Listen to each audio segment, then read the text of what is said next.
I love a sunburnt country, a land of sweeping claims, of faux Australiana and dodgy ochre names. Fair go, cobber. Every bonza digger and his jumbuck carries on like they're Ridgy Dinkum these days. We got Aussie nappies, Aussie tissues. There's even dinky-dye dunny paper for this wide brown land. And STRUTH, for a country born of imports. Speak for yourself, mate. We sure do like to buy local. This latte sipper found that Over 60% of consumers believe that buying Australian-made products is important. at least we say so if some quiche eater asks us. Of course, different Aussies do it for different reasons. Better quality products. Supporting local farmers. They sound like foreigners, eh? But what with all the Aussie flags and koalas and big dicks cutting about on tucker these days, working out whether an Australian-made claim is true blue is bloody hard yakka. Take something like this oil. Oils! Is Morrow olive oil made in Australia from local and imported ingredients, like it says on the can? Or is it one of Australia's prime imports from Spain, like it says on their website? Spain? I hate South Americans. And what's the difference between Masterfoods 100% Aussie grown tomato sauce and Masterfoods made in Australia tomato sauce? And what about Sunraysia? It's 100% Australian owned, and until we got them on the dog and bone, their website said all its juices were bottled down under. But that doesn't mean its Australian certified organic juice is made from Aussie fruit. Take a close Captain Cook at the packet and you'll see that it's made in the UAE. Is that anywhere near Bali? Maybe when they said bottled in Australia, they meant this Australia, which makes the question in their ad Hold on.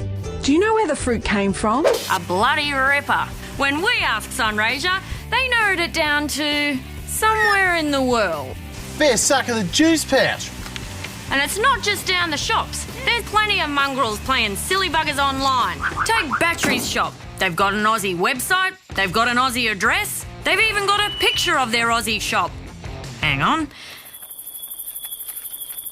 Sorry, I mean, they've even photoshopped a picture of a different store in Esperance, WA, to make it look like they've got an Aussie shop, when it's a furphy. They're really just flogging gear straight from Hong Kong.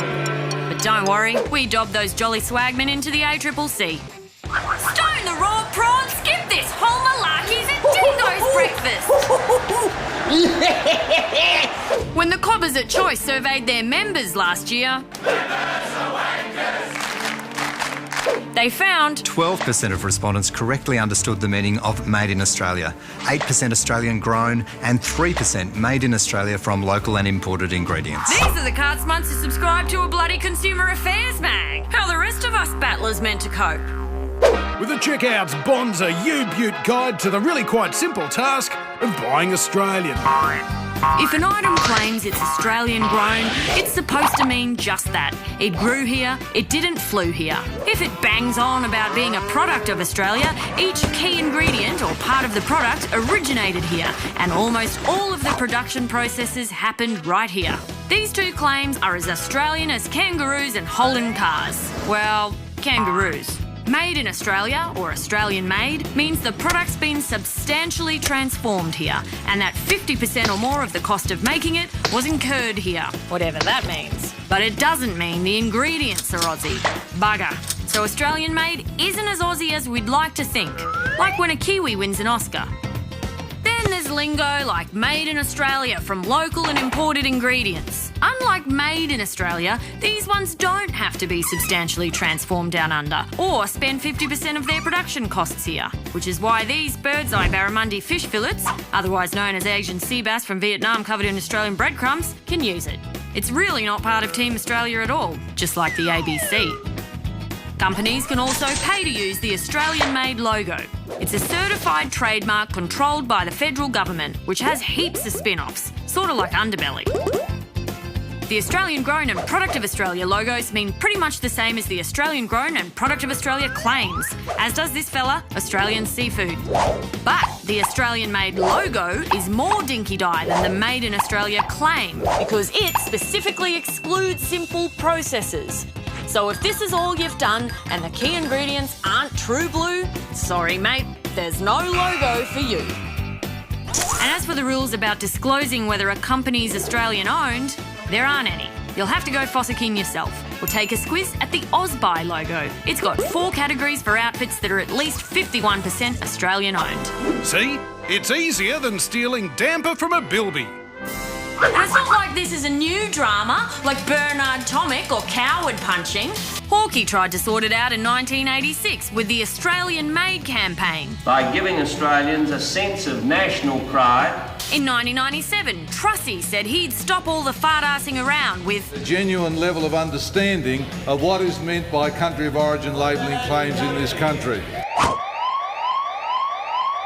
But they did sweet FA until 2011, when a ministerial review again recommended a more consumer-friendly labelling system. And the galahs in government said they were fretting over the considerable costs to food businesses in complying. Oi, what considerable costs? The cost of putting clearer information on the packaging. Flaming mongrels! Recently, police have been chinwagging about another blinky bill to sort out country of origin labelling. Origin? Go to the Blues! So it'll only be another 10 years before nothing happens. In the meantime, you're on your Pat Malone. So if you care about Australian made, take a gander at the label, call consumer information lines if it's a bit iffy, and check out the Australian Made website and the AusBuy phone app for heaps more handy info. And by the way, if you see a product that pretends it comes from the lucky country and it turns out to be as flash as a rat with a gold tooth, that's against the law. And misleading or deceptive includes any pickies on the packet as well.